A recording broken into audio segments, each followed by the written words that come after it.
शरत चंद्र चट्टोपाध्याय द्वारा लिखित उपन्यास चरित्रहीन। आइए सुनते हैं इस उपन्यास का भाग 7।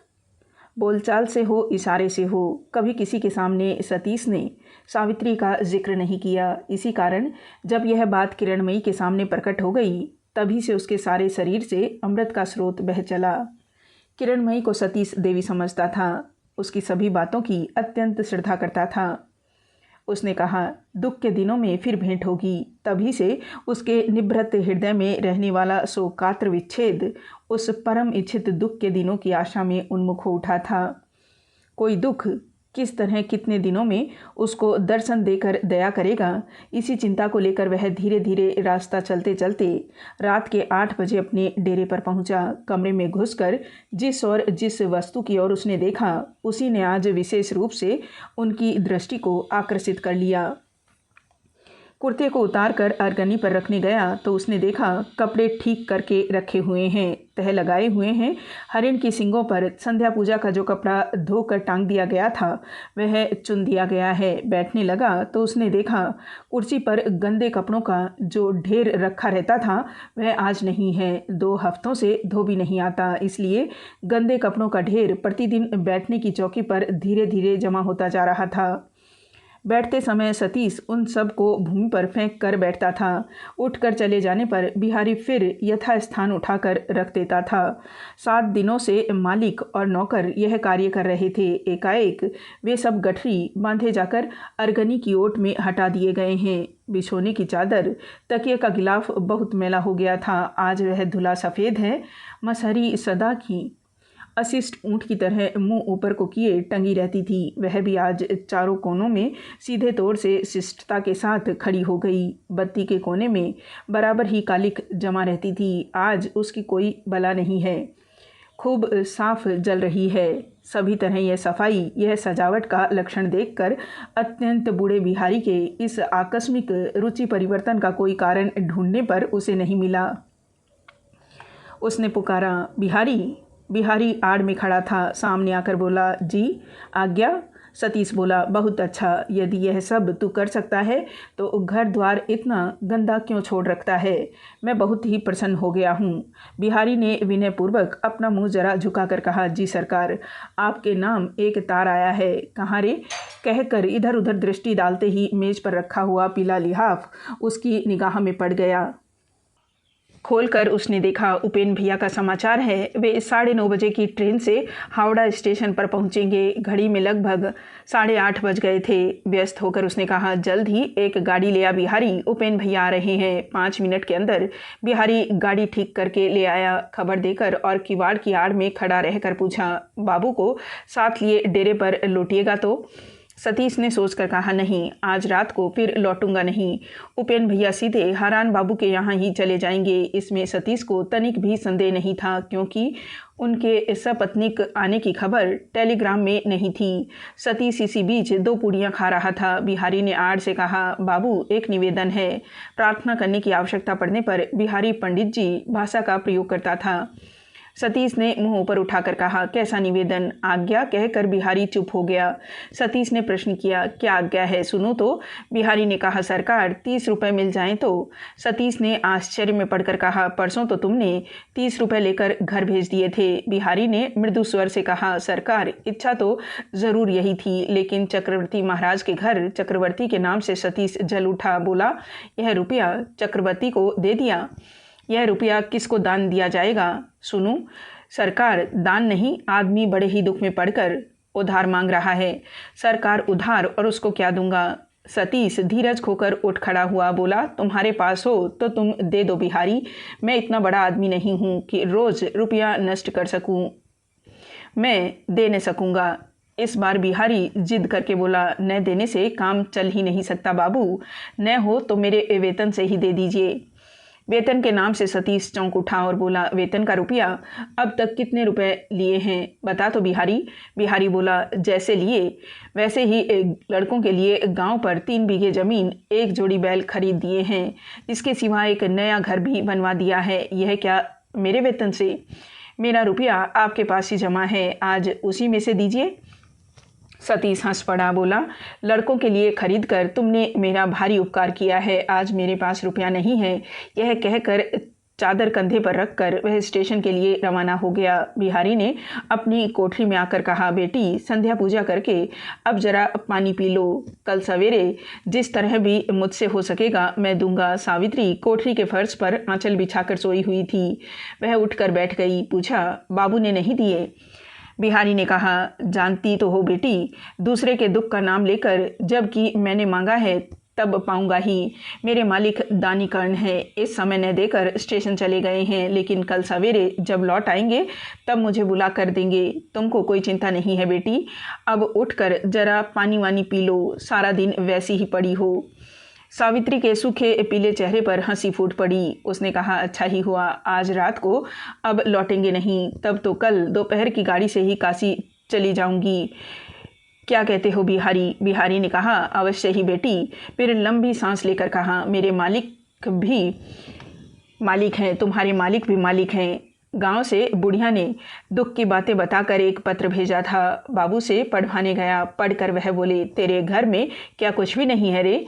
मैंने कहा, गरीब दुखियों के पास और रहता ही क्या है बाबू। फिर उन्होंने कोई बात नहीं की। 4 दिनों के बाद 600 रुपये हाथ में देकर मुझे गाँव भेज दिया। जगह ज़मीन मैंने खरीद डाली, गाय बछड़े खरीदे, घर द्वार बनवाया। लड़कों के हाथ में देकर महीने के अंदर मालिक के पैरों के पास लौट आया। बुढ़िया ने रोकर कहा, मुझे अपने साथ ले चलो, एक बार दर्शन तो कराऊं। मैंने कहा, नहीं रे, अब और ऋण मत बढ़ा। तेरे जाते ही 100 रुपये मेरे हाथ में दे देंगे, और एक तुम्हारे मालिक हैं, बीमार पड़ जाने से 5-7 रुपये की दवा खर्च हो गई है, इसलिए उन्होंने तुमसे बेधड़क कह दिया, उधार का रुपया चुकता करके ही जाना। नौकरी करते समय तुम कितना दुख पा रही थी बेटी, और हम लोग कुछ भी न जानकर विपिन बाबू के नाम पर तुम्हारी कितनी निंदा करते रहे। क्षमा करो बेटी, नहीं तो मेरी जीभ गल जाएगी। विपिन का नाम सुनकर सावित्री घृणा से रोमांचित हो गई और स्पष्ट शब्दों में छी छी कर उठी, लेकिन उसी क्षण उसे दबाकर हंसकर बोली, स्नान करूंगी बिहारी, एक कपड़ा दे सकोगे? कपड़ा? बिहारी ने उदास होकर कहा, तुम्हारे आशीर्वाद से एक क्यों 5 दे सकता हूँ, कोई दुखी नहीं बेटी, लेकिन क्षुद्र का पहना हुआ कपड़ा कैसे तुमको दे सकूँगा बेटी। वरन चलो, बाबू का एक धुला कपड़ा ही निकाल कर तुमको दे दूँ। बिहारी देव द्विजों पर अत्यंत भक्तिभाव रखता था, अतएव प्रतिवाद निष्फल समझकर सहमत होकर उसका अनुसरण करके कमरे में चला गया। स्नान करके सावित्री सतीश का धुला हुआ देसी कपड़ा पहनकर मन ही मन हंस पड़ी। उसके ही कमरे में उसकी ही आचमनी अर्घी से संध्या पूजा बिहारी द्वारा यत्नपूर्वक संग्रह की हुई विलायती चीनी से बनी पवित्र मिठाई सारे दिन के अनाहार के बाद खाकर उसने आराम अनुभव किया। पान सुतरी खाने की उसकी बुरी आदत थी। दुकान का तैयार पान वह खाती नहीं थी। यह जानकर बिहारी इसके बीच ही पान सुपारी आदि जुटा कर ले आया था। उनको एक तस्तरी में लाकर रखते ही सावित्री ने हंसकर कहा, बिहारी, देखती हूँ मुझे जरा भी तुम भूले नहीं हो। बिहारी ने उत्तर दिया, आखिर मैं भी तो मनुष्य हूँ बेटी, तुमको एक बार देखने से पशु पक्षी तो भूल नहीं सकते। यह कहकर टेबल पर से बत्ती लाकर दरवाजे के सामने उसने रख दी और थाली उसके पास रखकर पान लगाने को कहकर रसोई से सूखी खैनी मांग लाने के लिए रसोई घर की तरफ चला गया। मिट्टी के तेल के उज्जवल प्रकाश को सामने रखकर फर्श पर सावित्री पान लगाने बैठी। माथे पर कपड़ा नहीं, भीगी केसरासी समूची पीठ के ऊपर से नीचे फर्श पर बिखरी पड़ी थी। 2-1 लटें आंचल की काली किनारी के साथ मिलकर कंधे से गोद पर झूल रही थी। नारी के रोग क्लिष्ट शीर्ण पीले चेहरे पर जो स्वाभाविक और गुप्त माधुर्य रहता है, वह कृशांगी के सद्य स्नात मुखमंडल पर शोभित हो रहा था। वह कुछ अन्य मनस्क और चिंतामग्न थी। सहसा दूर से जूते की आवाज़ निकट आने लगी, तो भी वह उसके कानों में नहीं पहुंची। तब उसने सुनी। तब उपेंद्र और सतीश बिल्कुल दरवाजे पर आ खड़े हुए और क्षण मात्र के असतर्क अवसर पर बंग रमणी के जन्मार्जित अंध संस्कार ने उसको लज्जा से अभिभूत कर दिया और दूसरे ही क्षण उसने दोनों हाथ बढ़ाकर अपने लाल चेहरे पर छाती तक लंबा घूंघट खींच लिया। सतीश हतबुद्धि की तरह बोल उठा, सावित्री तुम? सुरबाला अभी बत्ती के प्रकाश में बिहारी और दिवाकर के साथ ऊपर चढ़ रही थी। उपेंद्र ने घूमकर कहा, बस अब मत आओ सुरबाला, वहीं खड़ी रहो। सुरबाला ने आश्चर्य में पड़कर कहा, क्यों? उपेंद्र ने इस प्रश्न का उत्तर न देकर कहा, दिवाकर अपनी भाभी को गाड़ी पर वापस ले जा। सतीश, मैं भी चाहता हूँ। यह कहकर वह धीरे धीरे चल दिए। उपेंद्र की पदध्वनि क्षीण से क्षीणतर होकर सीढ़ियों पर लुप्त हो गई। थके हुए निराहार सपत्नी की यह अंधेरी रात, तथापि जरा सा संदेह पैदा हो जाने से बिंदु मात्र प्रमाण के लिए वे ठहर न सके। सतीश के कमरे में बैठी हुई जिस युवती ने घोर लज्जा से, भय से इस प्रकार मुंह ढक लिया था, उसके संबंध में एक प्रश्न तक भी करने की आवश्यकता उन्होंने नहीं समझी। घृणा के मारे वहीं जो विमुख हो गए, फिर मुंह घुमाकर उन्होंने नहीं देखा। लेकिन यह कैसी घटना हो गई! क्षण भर के बाद ही अवस्था पूर्ण रूप से समझकर सावित्री सिहर उठी। हजारों पुरुषों की दृष्टि के सम्मुख भी सब उसको लज्जा करने का अधिकार न रहा, लेकिन अनजान में वह यह कैसी भूल कर बैठी। उसको ऐसा ज्ञात होने लगा मानो उसकी लज्जा के इस छोटे से अवगुंठन ने पल भर में दिगंत विस्तृत होकर कुत्सित लज्जा से उसे पद नख से लेकर सिर के बालों तक कसकर जकड़ लिया। इस थोड़ी सी लज्जा को बचाने में लज्जा का पहाड़ उसके माथे पर टूट पड़ेगा। क्षण भर पहले यह बात किसने सोची थी?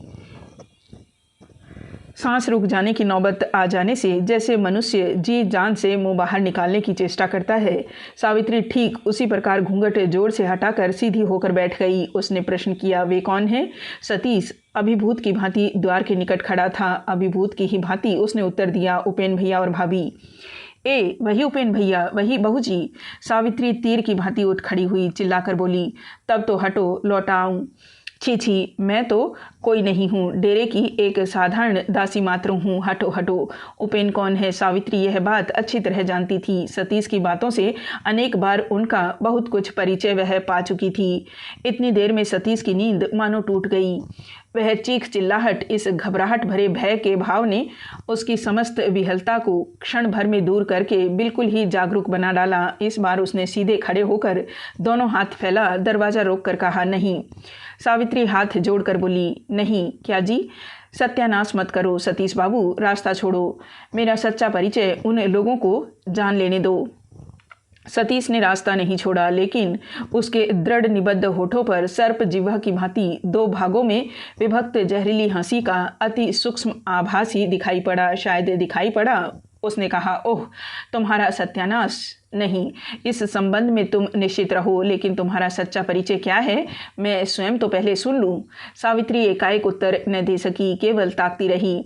ऐसी ही निरुत्तर दृष्टि सतीश ने पहले भी देखी थी, लेकिन यह तो वह नहीं है। इस दृष्टि में इतने बड़े आघात से भी आज आग क्यों नहीं जल गई? यह कैसी आश्चर्य स्निग्ध करुण आंखें थी! ये क्या उसी सावित्री की है? पल भर बाद वह धीरे धीरे बोली, मेरा परिचय वही तो बता दिया, घर की दासी। दया कीजिए सतीश बाबू, मैं उन लोगों को लौटा लाऊं। इस अंधकार अनजान शहर में वे लोग क्या राह घाट में घूमते फिरेंगे? यह क्या अच्छा होगा? सतीश ने तिल भर विचलित न होकर उत्तर दिया, उनको अपने भले बुरे को समझने का भार उनके ही ऊपर रहने दो। लेकिन राह घाट में घूमना भी बहुत अच्छा है, लेकिन मैं किसी तरह भी भाभी को अब इस घर में पैर न धरने दूंगा। क्यों न धरने देंगे? मैंने इस घर में पैर रखा इसलिए। सतीश बाबू, पृथ्वी माता क्या मेरे स्पर्श से अपवित्र हो जाती है? सतीश ने पल भर चुप रहकर प्रश्न किया, तुम इस घर में घुस क्यों आई? सावित्री मुंह ऊपर उठाकर देख न सकी। भूमि की ओर देखकर अश्रुपूरित स्वर में बोली, आप मेरे पुराने मालिक हैं, इसलिए असमय में कुछ भीख मांगने आई थी। सतीश व्यंग्य की हंसी हंसकर बोला, असमय में भीख मांगने? लेकिन मालिक तो तुम्हारे एक नहीं है सावित्री। इतने दिनों में एक एक करके सभी मालिकों के घरों में तुम घूम आई हो शायद। सतीश का निष्ठुरतम आघात उसके हृदय के भीतरी भाग को टुकड़े टुकड़े कर काटने लगा, लेकिन उसने फिर मुंह ऊपर नहीं उठाया, कोई बात भी नहीं कही। सतीश ने फिर कहा, विपिन बाबू ने तुमको क्यों निकाल बाहर किया? शायद उनका शौक मिट गया। सावित्री उसी तरह चुप रही। एकाएक सतीश को बिहारी का निवेदन याद पड़ गया। उसने पूछा, क्या भीख मांगती हो? 30 रुपये ना? सावित्री ने सिर झुकाए ही उसे हिलाकर अपनी सहमति दी, मुंह से कुछ नहीं बोली। अच्छा कहकर सतीश दराज के पास जा खड़ा हुआ और पल भर में कमरे के चारों तरफ दृष्टि निक्षेप करके रुक गया। इस घर की नई सजावट ने कुछ क्षण पहले उसको इतना आनंद दिया था, वह वही मानो उसको काटने दौड़ी। पास ही वह जो सैया है वह भी तो इसी स्त्री की हाथ की रचना है। स्टेशन जाने के पहले इसी पर लेटकर पल भर के लिए वह विश्राम कर रहा था। इसे याद करके उसका सर्वांग संकुचित हो गया। आंखें घुमाकर झटपट दराज खोलकर कई नोट निकालकर सावित्री के पैरों के पास फेंक कर बोला, जाओ लेकर विदा हो जाओ, फिर कभी मत आना। सावित्री सिर्फ 3 नोट गिनकर उठ खड़ी हुई। इतनी देर तक सतीश चुपचाप देख रहा था। सावित्री के खड़े होते ही उसको कोई बात कहने को उद्यत होने पर भी उसका गला रुध गया। एकाएक प्रबल चेष्टा से अपने आप को मुक्त करके उसने पुकारा, सावित्री, जो आज्ञा। कहानियों में मैं सुना करता था, फला मनुष्य फला को घृणा कर सकता है। मुझे विश्वास नहीं होता था। कभी सोचकर मैं समझ नहीं सका मनुष्य कैसे किसी मनुष्य को घृणा कर सकता है, पर आज देखता हूँ कर सकता है। मनुष्य को घृणा कर सकता है। सावित्री, मैं शपथ खाकर कहता हूँ, मैं मृत्यु से बचने के लिए भी तुमको स्पर्श नहीं कर सकता। सावित्री चुप रही। अच्छा सावित्री, संसार में तुम लोगों के लिए रुपए से बड़ी वस्तु और कुछ भी नहीं है, नहीं तो वे 3 नोट किसी तरह भी हाथ से न उठा सकती। आज मेरे पास जो कुछ भी है तुमको सब ही दे दूंगा। एक बात मुझे सचमुच बता कर जाओ। पूछिए। पूछ रहा हूँ, कहकर सतीश पल भर चुप रहकर बोला, पूछने से लज्जा मालूम होती है तो भी जान लेने की इच्छा होती है। सावित्री, कभी किसी दिन क्या किसी को तुमने प्यार नहीं किया? सावित्री केवल पल भर मौन रहकर मृदु लेकिन सुस्पष्ट कंठ से बोली, मेरी बात जान लेने से आपको क्या मिलेगा? सतीश को इस बात का उत्तर खोजने पर नहीं मिला। सावित्री दरवाजे की ओर अग्रसर होकर बोली, संसार में बहुत सी बातें हैं जिन्हें आप नहीं जानते, फिर भी तो दिन बीत ही जाते हैं। यह बात न जानने से भी आपको हानि न होगी, शायद नहीं होगी। कहकर सतीश ने लंबी सांस ली, लेकिन वह सावित्री के कानों तक पहुंच ही गई। वह ज्यों ही मुंह फेर कर खड़ी हुई त्यों ही उसके रोग से पीले पड़े दुबले चेहरे पर सतीश की दृष्टि पड़ गई। चौंक कर उसने पूछा, तुम बीमार हो क्या सावित्री? सावित्री ने पल भर में आंखें झुकाकर कहा, नहीं, बहुत ही दुबली दिख रही हूँ, कुछ भी नहीं है। सावित्री उत्तर न देकर दरवाजे के बाहर जा पहुंची। कमरे के भीतर से रुधे कंठ से एक आवाज़ आई, सावित्री, तुमने सचमुच ही क्या एक दिन के लिए भी मुझे प्यार नहीं किया? सावित्री चौखट पर टिक कर खड़ी हो गई, फिर उसने मुंह नहीं घुमाया। अंदर का सजल कंठ इस बार रुलाई से टूट गया। वह बोला, सावित्री, एक ही बार बताती जाओ, इतने दिनों तक क्या मैं नींद के ही नशे में इस दुख के बोझ को ढोता रहा हूँ? मेरे भाग्य में क्या सब ही भूल है, सब ही मिथ्या है? यह असीम दुख भी क्या मेरे भाग्य में आदि से अंत तक केवल धोखाधड़ी है? सावित्री क्षण भर सोचती रही, फिर खड़ी हो गई, बोली, बाबू, मैं विवश होकर ही बिहारी से रुपया उधार मांगने आई थी, मगर सच कहती हूँ, आपसे ऐसे झंझट में पड़ जाऊंगी जानती तो मैं आती ही नहीं। सतीश अवाक हो गया। यह कंठस्वर शांत और मृदु था, लेकिन इसमें कोमलता का लेस मात्र भी नहीं था। क्षण भर पहले उसने ऐसे स्वर से उससे भीख नहीं मांगी थी। उसने फिर कहा, आपने शपथ करके कहा मुझे घृणा करते हैं, आपकी खुशी होगी तो प्यार भी कर सकते हैं, क्रोध होने से घृणा भी कर सकते हैं, आप लोग यही करते भी हैं, लेकिन हमारे तो हाथ पैर बंधे हुए हैं। इस मार्ग में जबकि कदम रख चुकी हूँ, तब सुमार्ग कुमार्ग जो भी हो, इसको पकड़कर न चलने से उपाय भी नहीं है। सतीश विहल विस्फारित नेत्रों से उसकी ओर टकटकी बांधे देखता रहा। सावित्री इस दृश्य को सह नहीं सकी। दूसरी ओर मुंह घुमाकर वह जरा रुक गई। उसकी अपनी बात अपनी ही छाती में बाण मार रही थी। तथापि मरणाहत सैनिक की भांति अंतिम बार के लिए सतीश पर खड़क प्रहार किया। कहा, आपने पूछा था किसी दिन आपको मैंने प्यार किया था या नहीं? नहीं, प्यार नहीं किया। वह सब ही थी मेरी छलना। किसको प्यार करती हूँ वह खबर तो आप जान गए हैं। सुनकर सतीश को ज्ञात हुआ मानो उसकी ग्रह प्रतिमा को नदी के जल में डुबाकर रौंद पीस कर घास फूस का पिंड सा बनाकर कोई उसी की आंखों पर फेंक रहा हो। उसने आंखें घुमाकर कहा, चली जाओ मेरे सामने से। सावित्री चौखट पर सिर टेक कर प्रणाम करके चुपचाप चली गई। सतीश ने उधर देखा तक नहीं, केवल अति मृदु एक पदचाप उसको सुनाई पड़ी। नीचे बिहारी के कमरे में टिमटिमाता हुआ चिराग जल रहा था। उसी कमरे में अंधमुधी आंखों से लुढ़कते लुढ़कते प्रवेश करके सावित्री ने दोनों हाथ बढ़ाकर मानो किसी एक वस्तु को पकड़ना चाहा और दूसरे ही क्षण पृथ्वी पर मुंह के बल मूर्छित होकर गिर पड़ी। बिहारी उपेंद्र आदि को ज्योतिष साहब के मकान की तरफ कुछ देर तक रास्ते में आगे तक पहुंचाकर 5 मिनट पहले लौट आया था और अंधेरे में छिपकर सावित्री की अंतिम बातें सुन रहा था। आज सारा दिन लगातार उसके साथ कितनी ही बातें की थी। निष्ठुर गृहस्थ के घर में काम करने जाकर उसे जितना कष्ट उठाना पड़ा था, बीमार हो जाने पर कितनी पीड़ा सहनी पड़ी थी। सुनते सुनते बिहारी रो पड़ा था। फिर भी अभी बाबू के सामने किस लिए सावित्री आदि से अंत तक झूठी बात कह गई, इसका कोई भी अर्थ बूढ़े की समझ में नहीं आया। सावित्री के उतर जाने पर भी वह अंधेरे में बाबू की दृष्टि से बचकर नीचे उतर आया। नीचे उसको न देख पाने पर रास्ते पर दौड़ गया। इधर उधर कहीं भी न पाकर फिर मकान में घुसकर छटपट वह अपने कमरे में ढूंढने लगा तो ठिठक कर खड़ा हो गया। उसके बाद सावधानी से उसकी ओर जाकर बत्ती को तेज करके उसने पुकारा, इस तरह जमीन पर क्यों पड़ी हो बेटी? आहट मिलने पर स्नेहपूर्ण कंठ से बोला, तबीयत ठीक नहीं है, ठंडक में बीमारी पकड़ेगी बेटी, उठो, मैं चटाई बिछाई देता हूँ। सावित्री निर्वाक स्थिर रही। बिहारी आश्चर्य में पड़ गया। अच्छी तरह दिखाई नहीं पड़ रहा था। चिराग मुंह के सामने लाकर जरा झुक कर देखते ही बूढ़ा चिल्ला उठा, बेटी तुमने यह क्या कर डाला बेटी? सावित्री की आंखें बंद थी, समूचा चेहरा पीला हो गया था। बड़े चित्कार से भी उसने उत्तर नहीं दिया, उसी तरह मृतवत पड़ी रही। ऊपर के कमरे में सतीश उसी तरह मूर्तिवत बैठा हुआ था। बिहारी के रोने की आवाज़ से चौंक उठा। सतीश बिहारी के कमरे में पहुंचा और सावित्री के सिर के पास घुटने टेक कर बैठ गया। बत्ती लेकर उसके मुंह की ओर देखते ही वह समझ गया कि वह मूर्छित हो गई है। उसने कहा, चिल्ला मत बिहारी, उसके मुंह पर पानी छिड़क, रसोइयों को कह दे एक पंखा लेकर हवा करे। साहस पाकर बिहारी जोरों से पानी के छींटे देने लगा और हिंदुस्तानी रसोइया जी जान से पंखा झलने लगा। थोड़ी देर बाद सावित्री ने लंबी सांस ली और दूसरे ही क्षण आंखें खोलकर माथे का कपड़ा खींचकर उठ बैठी। सतीश ने कहा, महाराज गरम गरम थोड़ा सा दूध ले आओ, कुछ अधिक ही लाना, भीगा कपड़ा जल्दी ही छोड़ देने को कह दे बिहारी। महाराज दूध लाने चला गया। मृदु स्वर में बिहारी ने शायद यही कहा।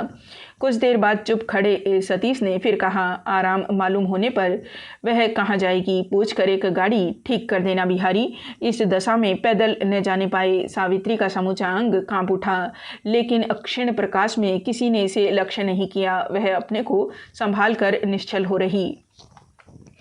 सतीश और भी 1 मिनट स्थिर रहकर बोला, और यदि इसको आराम न मालूम हो तो फिर मेरे ही कमरे में सो रहने को कह देना, मैं किसी दूसरी जगह जाता हूँ। सावित्री सिहर उठी, मानो वह किसी तरह भी अब अपने को संभाल रखने में असमर्थ हो गई। सतीश ने एक छोटी सी चाबी बिहारी के आगे फेंक कर कहा, और देखो दराज की चाबी तेरे पास ही रही, जितने रुपयों की आवश्यकता हो जाते समय लेती जाए। रोगी शरीर के साथ सतीश की बातों ने विष और अमृत मिलाकर सावित्री के गले तक को फेर में बना डाला। सतीश ने कहा, मैं पाथुरिया घाट जा रहा हूँ बिहारी, कल लौटने में शायद कुछ दिन चढ़ जाएगा। एक कदम आगे बढ़कर बोला, सावित्री कोई संकोच मत करना, जो जरूरत पड़े ले जाना, मैं जा रहा हूँ। सतीश चला गया।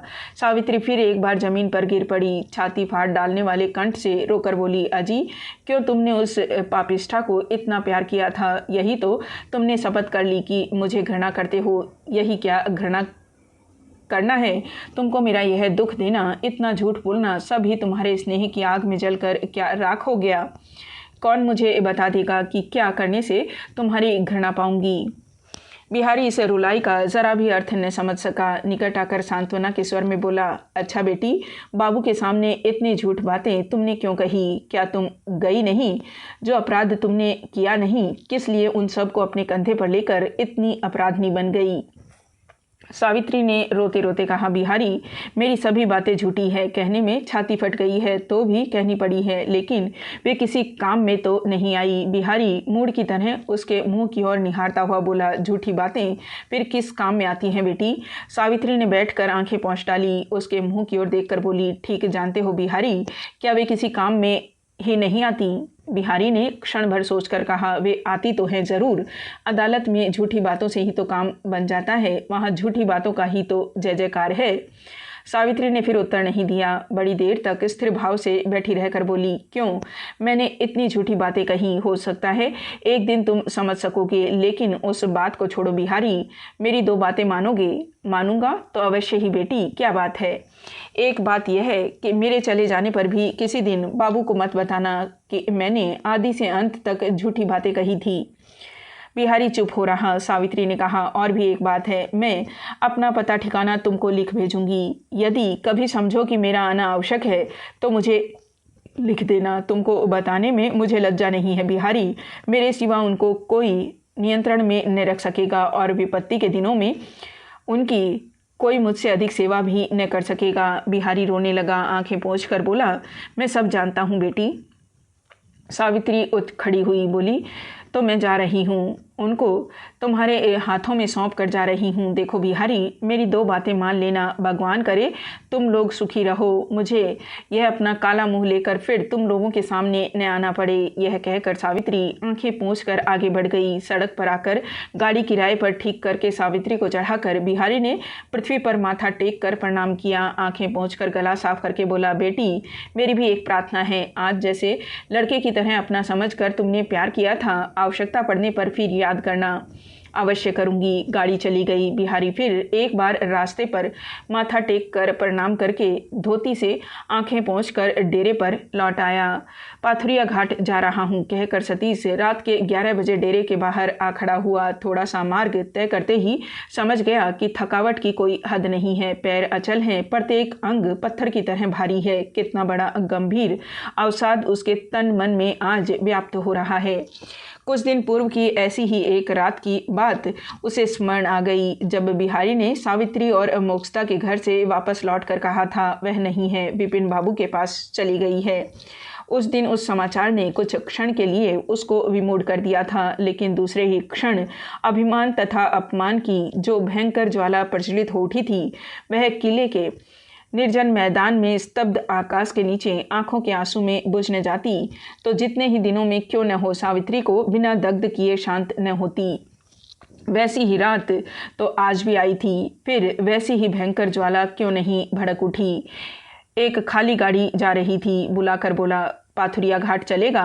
गाड़ीवान ने गाड़ी रोककर मार्ग के प्रकाश में सतीश की ओर देखते ही सोचकर कि कोई शराबी मतवाला है, उसने कहा, वह तो बहुत दूर है, 3 रुपया लगेगा बाबू। रुपए है ना? हाँ है, कहकर सतीश चढ़ बैठा और गाड़ी के एक कोने में सिर टेक कर आंखें मूंद ली। थकावट ने उसको इस तरह घेर लिया था कि इससे अधिक बातें कहने की शक्ति उसमें नहीं थी। बहुत देर बाद बहुत सी गलियों में घूमकर गाड़ीवान ने विरक्त होकर पूछा, किस जगह जाइएगा बाबू? ठीक तौर से बता दे, मैं व्यर्थ ही नहीं घूम सकता। सतीश ने अपने डेरे का पता बता दिया। कुछ देर बाद गाड़ी आकर दरवाजे पर पहुंच गई।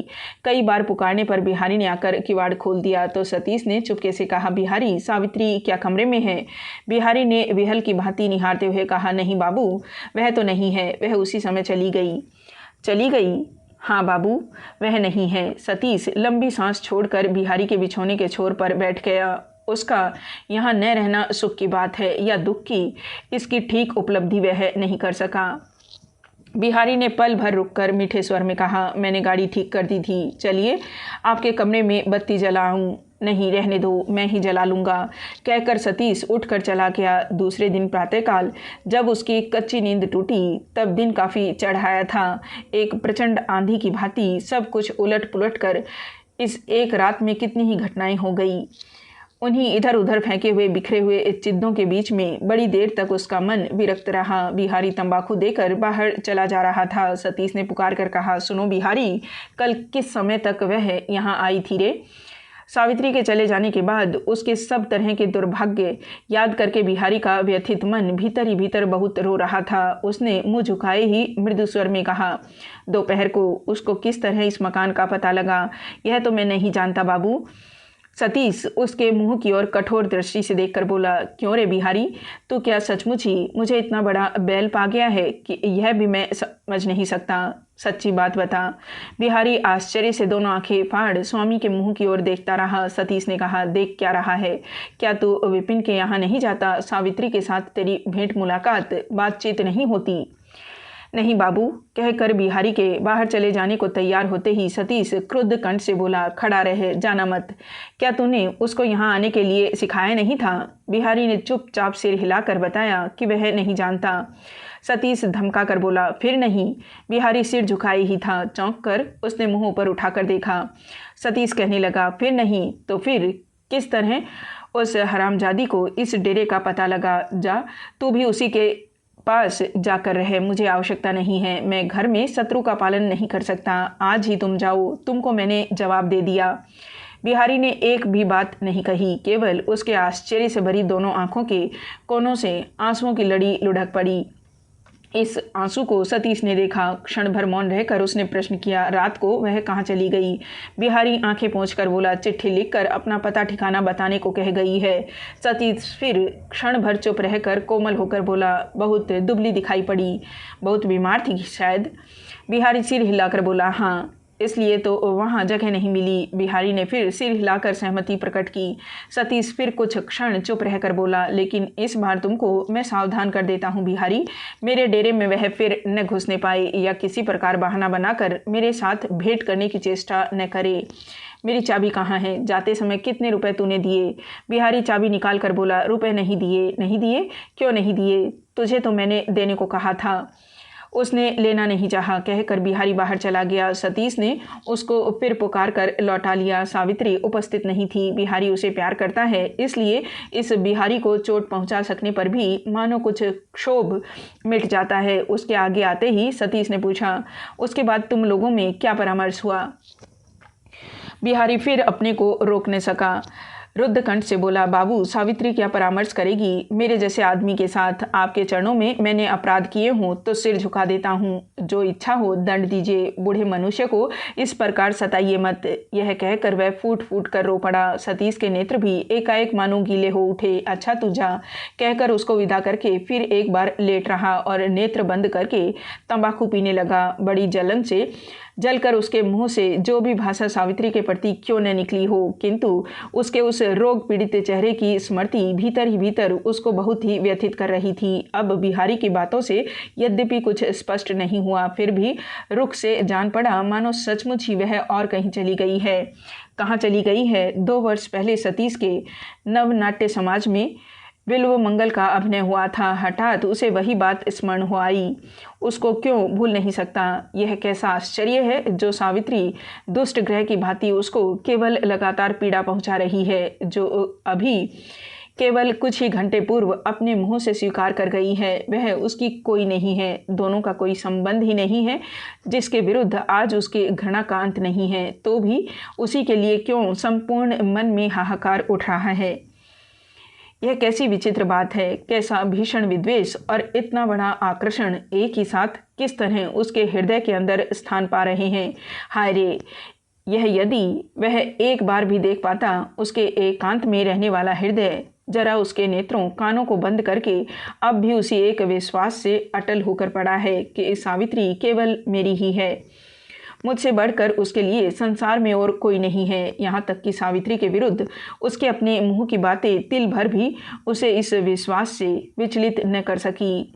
तो उस दशा में संभवतः सतीश इस परम आश्चर्य का अर्थ समझ सकता।